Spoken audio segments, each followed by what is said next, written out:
Good morning students. हम पढ़ रहे थे पाठ 9 कारक। ठीक है, कल हमने कारक की परिभाषा, कारक के भेद और कारक के परसर्ग चिन्ह पढ़े थे। कर्ता कारक हमने पढ़ लिया था। आज हम पढ़ेंगे कर्म कारक। ठीक है, तो देखो सबसे पहले हम उदाहरण देखते हैं। अध्यापिका छात्रों को पढ़ा रही है, नीतू कपड़े सुखा रही है। ठीक है, उपयुक्त दोनों वाक्यों में दो अलग अलग बातें हैं। पहले वाक्य में को परसर्ग का प्रयोग हुआ है, परंतु दूसरे वाक्य में किसी भी परसर्ग का प्रयोग नहीं हुआ है। लेकिन दोनों वाक्यों में एक समानता है कि दोनों ही वाक्य किसको तथा क्या प्रश्न का उत्तर दे रहे हैं। अर्थात ज्ञात होता है कि कर्ता की क्रिया का फल किसी अन्य पर पड़ रहा है। देखो बेटा, लास्ट ईयर हमने क्रिया पढ़ी थी ना। क्रिया में हमने ये जाना था कि हम कर्म कैसे निकालते हैं, कि इसमें कर्म क्या है कि जब वाक्य में हम किसको, क्या और किसे से प्रश्न करेंगे और आंसर आता है, सार्थक आंसर आता है, तो वो कर्म हो जाता है। ठीक है, अब जैसे अध्यापिका छात्रों को पढ़ा रही है, तो अध्यापिका किसे पढ़ा रही है? छात्रों को। कर्म निकल के आ गया। नीतू कपड़े सुखा रही है, नीतू क्या सुखा रही है? कपड़े सुखा रही है। इसमें कर्म निकल के आ गया। तो हमने क्या जाना कि किसको क्या का प्रश्न का करने से उत्तर आ रहा है, अर्थात कर्ता की क्रिया का फल किसी अन्य पर ना पड़ के कर्म पर पड़ रहा है। ठीक है, अब जैसे देखो, अध्यापिका किसको पढ़ा रही है? छात्रों को। इस वाक्य में छात्रों कर्म है, पढ़ा रही क्रिया है। इसी प्रकार दूसरे वाक्य में क्या प्रश्न का उत्तर मिल रहा है? जैसे नीतू क्या सुखा रही है? कपड़े। तो इस वाक्य में कपड़े कर्म है और सुखा रही क्रिया है, तो ये कर्म कारक होगा। अब इसकी परिभाषा देखो पहले। शब्द के जिस रूप से क्रिया का फल पड़े, शब्द के जिस रूप पर क्रिया का फल पड़े उसे कर्म कारक कहते हैं। ठीक है, कर्म कारक का परसर्ग होता है को। कर्म की पहचान के लिए क्रिया के साथ क्या किसको लगाकर प्रश्न करने पर जो उत्तर आता है वही कर्म होता है। जैसे छात्रा उत्तर लिख रही है, तो छात्रा क्या लिख रही है? उत्तर लिख रही है। डाकिये ने हिना को पत्र दिया। डाकिये ने क्या दिया? पत्र दिया। किसे दिया? हिना को दिया। तो इसमें क्या आया? कर्म निकल के आ गया ना। कर्म निकल के आया ना। 6th क्लास में हमने क्रिया पढ़ी थी ना, सकर्मक क्रिया की पहचान।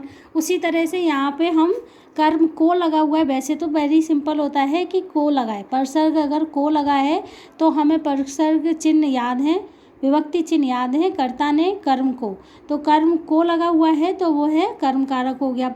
और फिर भी नहीं समझ में आए तो हम क्या, किसे और किसको से प्रश्न करेंगे और सार्थक आंसर आने पर वह कर्म हो जाएगा।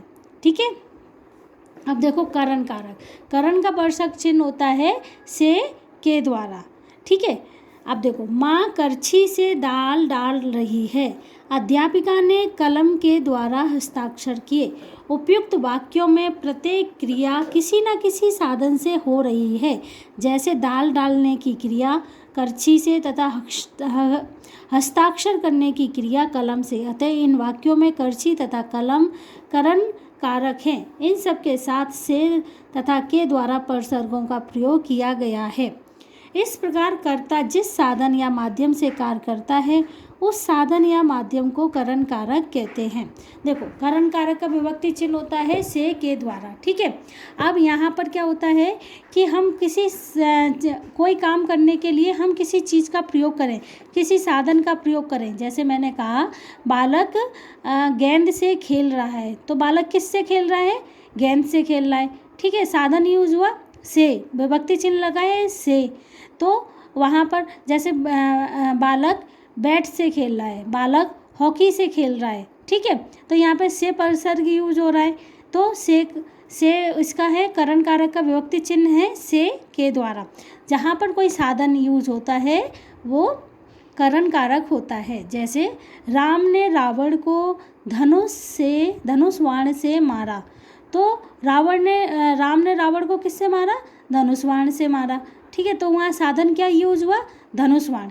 अब जैसे हम जैसे इसमें लिखा है अध्यापिका ने कलम के द्वारा हस्ताक्षर किए या कलम से हस्ताक्षर किए, तो यहाँ पर किस चीज़ का यूज़ किया, किस चीज़ का प्रयोग किया, साधन के रूप में कलम का। तो जहाँ पर कोई काम को करने के लिए किसी साधन की ज़रूरत पड़ती है, साधन के द्वारा काम किया जाता है, वह होता है करण कारक। ठीक है, अब देखो करण कारक के पहले कर्ता जिस साधन या माध्यम से कार्य करता है उस साधन या माध्यम को करण कारक कहते हैं। करण कारक के परसर्ग से, के द्वारा तथा के साथ होता है। विभक्ति चिन्ह करण कारक का क्या होता है, से, के द्वारा तथा के साथ। यदि कुछ वाक्यों में इन परसर्गों का प्रयोग ना हो तो क्रिया के साथ किससे, किसके साथ, किसके द्वारा लगाकर प्रश्न किए जाते हैं। जो शब्द इन प्रश्नों के उत्तर आते हैं वे करण कारक होते हैं। जैसे हेमंत ने राष्ट्रपति के हाथों से पुरस्कार पाया। ठीक है, मुझे रेलगाड़ी से पठानकोट जाना है। अब यहाँ साधन क्या यूज़ हो रहा है, रेलगाड़ी से। वो पठानकोट किससे गया, रेलगाड़ी से। बच्चे दादाजी के साथ खेल रहे हैं, के साथ।